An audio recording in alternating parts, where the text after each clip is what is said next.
So attacks in Warhammer 40k are really easy, right? You pick up all your dice, one for each of your attacks, roll all your hits, you roll all your wounds, then you hand them to your opponent, they roll all their saves, and then they assign where the damage goes, right? Actually, no, it's way more complicated and stupid than you think. So today, let's break it down, talk about how attacks in Warhammer 40k actually work, and some of the ways that you might be misplaying one of the most fundamental forms of interaction in Warhammer 40,000.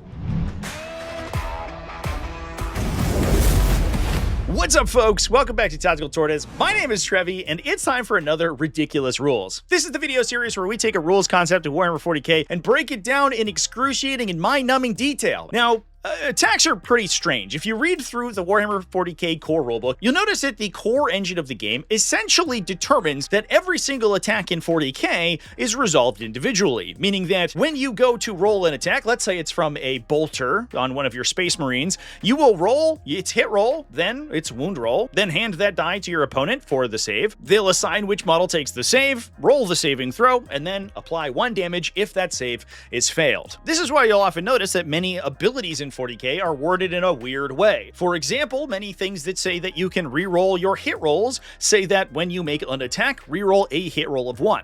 That would sound like if you were rolling all your units' attacks together, you would only get to reroll one of those hit rolls. But what it actually means is that each time one of those attacks gets made, you can reroll the hit roll for that individual attack. Since the game considers all attacks to be sequenced individually, notably, this means that the game considers a lot of information to be unknown while resolving most of your attacks. For example, if you need to make a certain number of saving throws to survive an attack, should those attacks be allocated in sequence, you wouldn't know at the time how many you're failing. So for example, let's say we have a 3-wound character like this Proxy Ministorum Priest that I used for my Space Marine list. He's been assigned 6 saves and has a 4+ invulnerable save, so a roll of a 4 or higher will succeed those. In this case, if we were rolling these in sequence and I failed the first 3, and I had, for example, a command reroll that would allow me to reroll one of these saves, I could decide to reroll this final save in order to attempt to save this character's life. However, if I have 3 additional saves to make, that means I'm going to need to successfully make this save on a 4,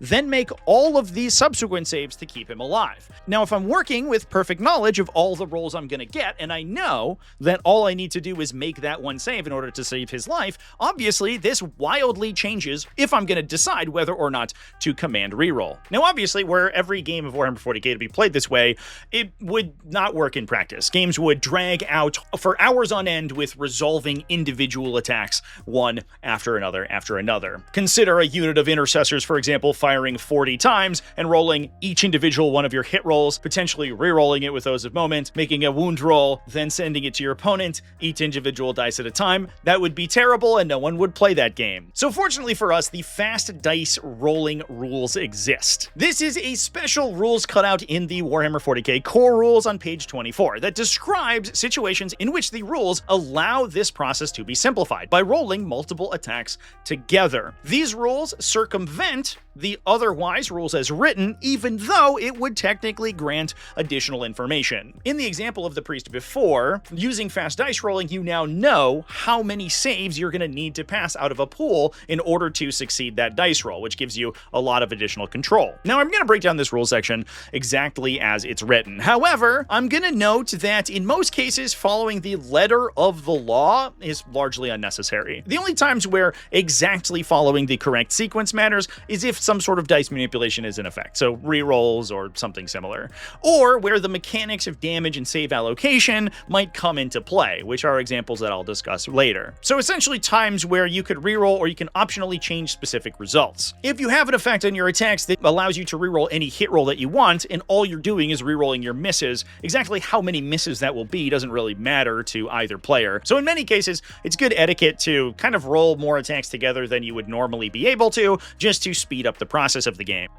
Notably, the fast dice rolling rules come into play specifically when the weapon skill or ballistic skill characteristic, strength, AP, and damage characteristics of multiple attacks are identical. Those attacks must also be targeting the same unit and have all of the same special rules in play. Now, the first thing to take away here is this requirement that all of your stats be identical. It's looking at those statistics, it's not looking at the target number of your attacks. So for example, if you have some attacks in your unit that are a 3+ base weapon skill, and you have some attacks that are a 4+ weapon skill, but have a +1 to hit modifier on them, despite the fact that all those attacks are hitting on 3s, technically they shouldn't be fast rolled together because they have different base characteristics. Now, another rule that's going to come into play here, it comes from the core rules attack sequence. It's found in the shooting and fight phase rules, and it describes how attacks must be ordered. These rules require that attacks targeting a specific enemy unit be fully resolved before moving on to attacks targeting a different enemy. Meaning that if your unit chooses to split fire, you must fully resolve all your attacks targeting a single enemy before moving on to the next one. In addition, within each of these sequences, if you're split firing, all of your attacks using the same profile must be resolved in sequence. They have to be bundled together. Now, while the fast dice rolling rules describe that attacks with identical characteristics can be resolved together, in this case, we're looking at weapon profiles. This is the portion of the unit's datasheet that's called out specifically for that weapon, which essentially means that you can have weapons with different profiles, but with identical characteristics. So the only requirement here is that essentially identical weapons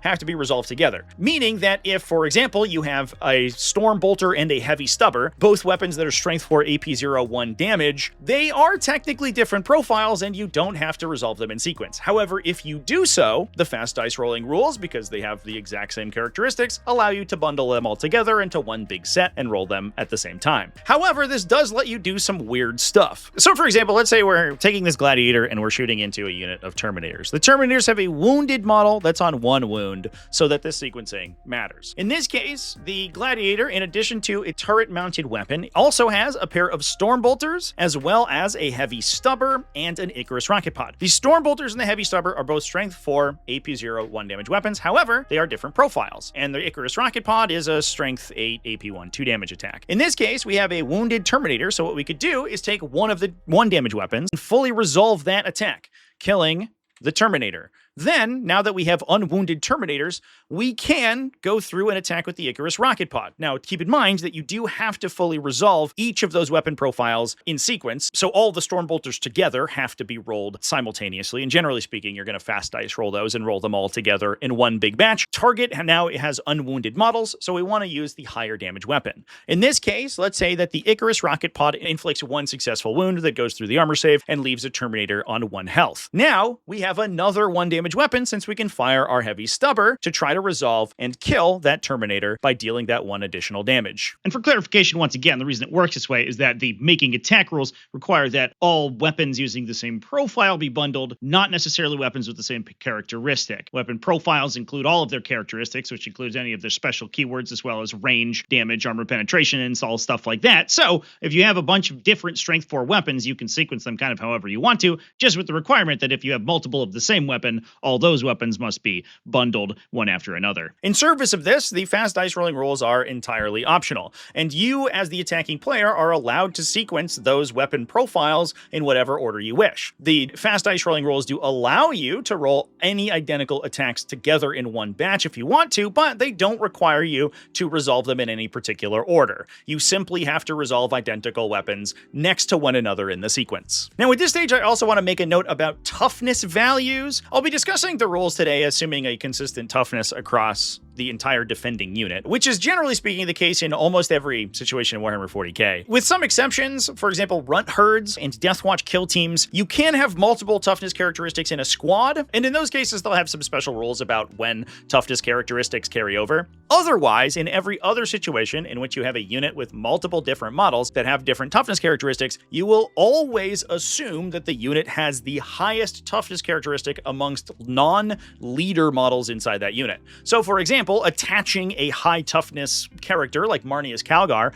into a low toughness unit doesn't make that unit higher toughness, since Calgar is an attached leader. However, there are going to be situations where you can have a model in a unit with a higher toughness characteristic, in which case they will donate that toughness characteristic to the entire unit. In the previous example of Marnius Calgar, once his bodyguard unit's destroyed and he's no longer an attached character, he donates his high toughness value to all his Victrix Honor Guard, because they're not an attached unit and he's a higher toughness than the rest of them. I actually have a whole video on this if you want to learn exactly how all the weird interactions with multi-model character units work. It's important to note, however, that this toughness characteristic always locks in upon targeting. So, despite all of the attack sequencing stuff we're talking about in this video, it will never change your target number to wound. As soon as you declare an enemy unit as your target, their toughness value at that time is locked in until your unit is finished making all its attacks. This is described clearly in the rules commentary on page 32.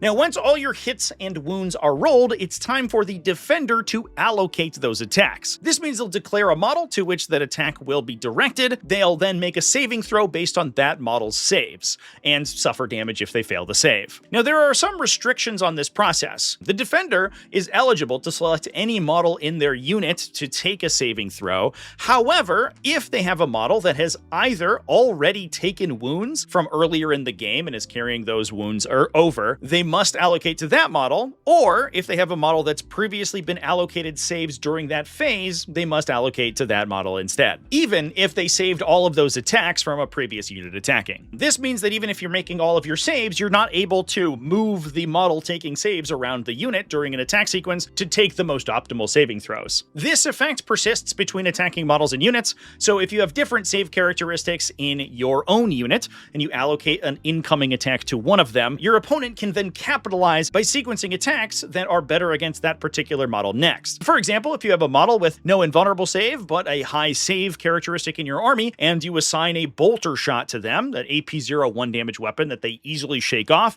your opponent could then fire their multi-melta to kill that model before resolving their remaining attacks, with all of the restrictions we talked about previously. If you have identical weapon profiles, those must be resolved in sequence. However, if the phase ends and you don't have any wounded models in the unit, they were either killed or simply made all their saves, you're unrestricted on who must be assigned saves in the subsequent phase, so you don't have to go back and remember which model in your unit took the last saving throw in the shooting phase when it comes to the subsequent fight phase, for example. Now keep in mind in this case as well that attached leaders inside a unit must always be allocated attacks last. Unless the attack has precision, which is totally under the control of the attacking player, you can never assign saves to a leader in your unit, full stop, even if that leader is wounded or has taken saving throws as a result of precision weapons earlier on in the phase. Now, the order in which saves are taken makes a big difference, because how many casualties you take could change where you choose to assign those casualties or future saves. Especially in weird situations where your unit coherency is really tight, this could potentially change where you would be assigning damage. However, the fast dice rules allow for saving throws to be mass rolled against attacks with identical damage characteristics, assuming that the saving throw of the target does not change. So while you have to split up your saves for a unit that is partially in cover, for example, or if some of their members are protected by invulnerable saves due to war gear against the incoming attacks, you can mass roll those attacks until the characteristics would change. An easy rule of thumb here is simply to math how much potential damage your opponent's attacks could do, and in fast dice roll that damage value worth of attacks on your unit until you get to a new save characteristic. So let's say, for example, that we're taking saves from these intercessors in cover, and the saves have an AP value of 1, so the models in cover would be saving on 3s, but the models out of cover would be saving on 4s. In this case, we're going to start by taking saves on the models in cover, so we have 6 wounds characteristics worth of models, and assuming that our opponent's attacks are all 1 damage, we can roll them 6 at a time on our cover save until that unit is dead. If we roll the first 6 and end up losing 2 Space Marines, then we'll roll 2 more on this guy and continue on until he's also dead, then mass roll the remainder of the saves on the models outside of cover. If you're doing this on Tabletop Simulator, there's actually an incredibly useful tool right here called Ordered Roll, which allows you to roll all of your attacks in sequence. Assuming you're not doing any sort of dice manipulation on these, this can mean that you're just going to say, I'm going to roll on all my models in cover until they're dead, which in this case would be a great roll. You'd actually only lose 1 model. This tends to be especially important for characters attached to units that oftentimes will have improved saved characteristics or invulnerable saves. It's important to keep those characters in mind when you're rolling all your attacks. You don't want to fast roll all of your dice dice and then realized some of them might have been on the character without knowing how many saves the bodyguard unit made first before the character would have to start tanking that damage. Now, one thing to note is that unlike the fast dice rolling rules we discussed earlier, which describes that in order to fast roll attacks, all of the characteristics of those attacks must be identical, saves can be fast rolled by the defending player as long as the target number is the same, regardless of the actual save characteristic. This means, for example, if you have a unit that has some models with an invulnerable save and some models with a base armor save, as long as the target number to succeed the armor save and the invulnerable save is the same once you've calculated cover and AP benefits, you can actually just fast roll all of those dice together. You don't have to slow roll any of them. Now let's take a moment to talk about how fast dice rolling interfaces with the command reroll stratagem. Normally, when you're considering using command reroll for an attack or a save that was fast rolled, technically the reroll choice would place additional value on the knowledge that you're gaining by rolling all those attacks simultaneously. At the printing of the edition, this was actually an argument against allowing fast dice rolling to be used when you're considering using command reroll. However, it was updated in the rules commentary to specifically allow command reroll to target a specific attack or saving throw during a fast dice rolling sequence. You'll resolve all of that one roll, so all of your hits, all of your wounds, or all of your saves, then choose one of those particular rolls and re-roll it thanks to command reroll. So overall, that's pretty simple, right? You do all your attacks with the same weapons, resolve them in a sequence, and you can roll all of them together with other weapons of identical characteristics if you would like to. Then you'll hand those to your opponent and they'll roll all their identical saving throws together, and then you'll resolve damage afterwards. Pretty simple, right? Easy peasy. Absolutely not. It's time to talk about the huge, disgusting elephant in the room called random damage characteristics. This is likely one of the most misplayed rules in all of Warhammer 40k. Many weapons will have a random damage characteristic. This means a D3 or a D6 or a 2D6.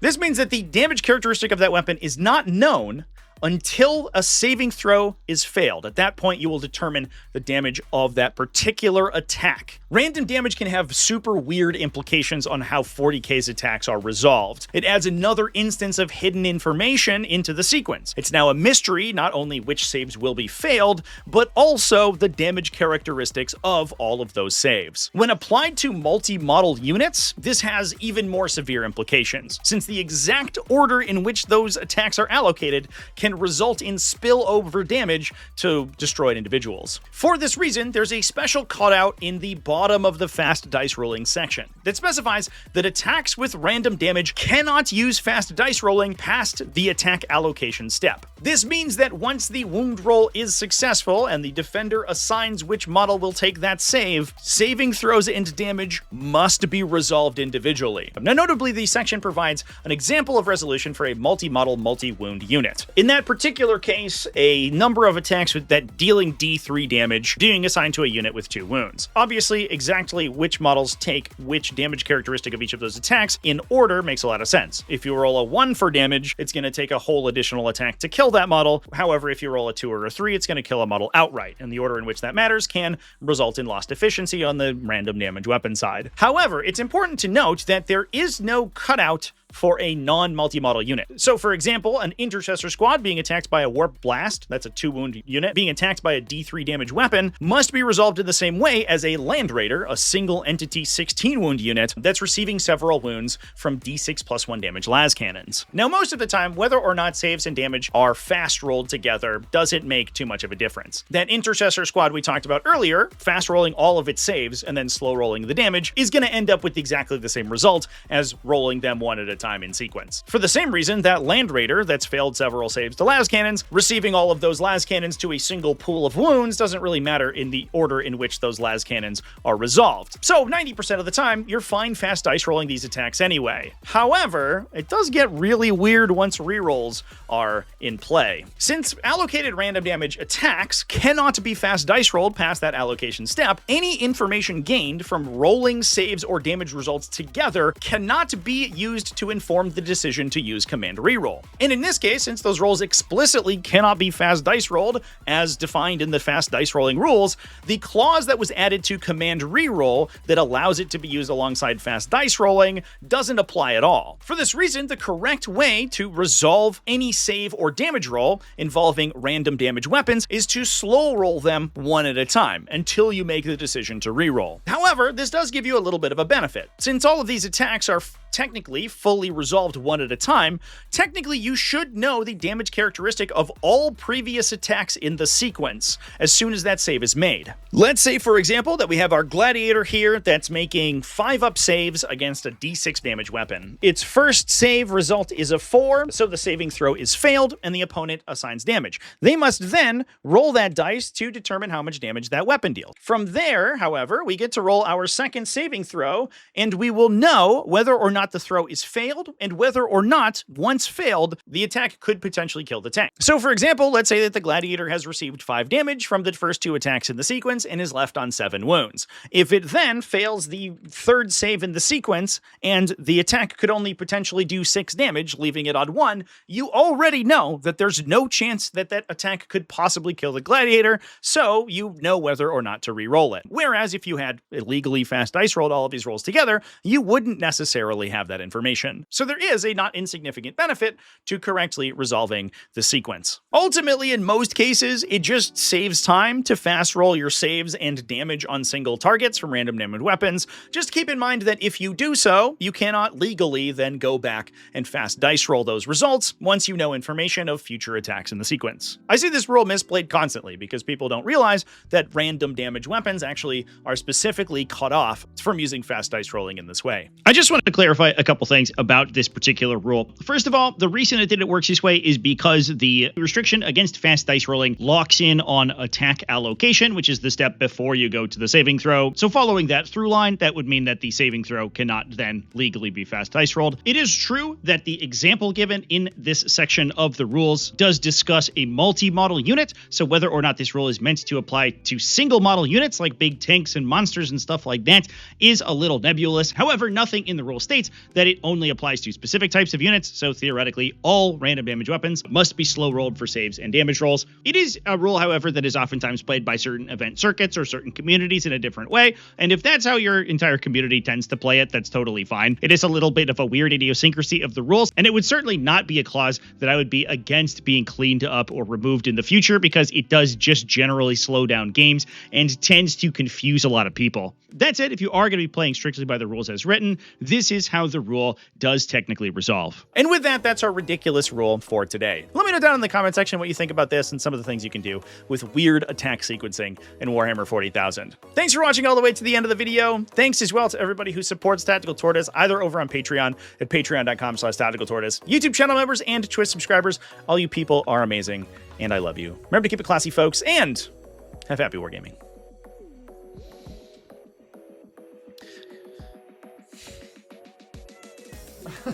What's up, baby?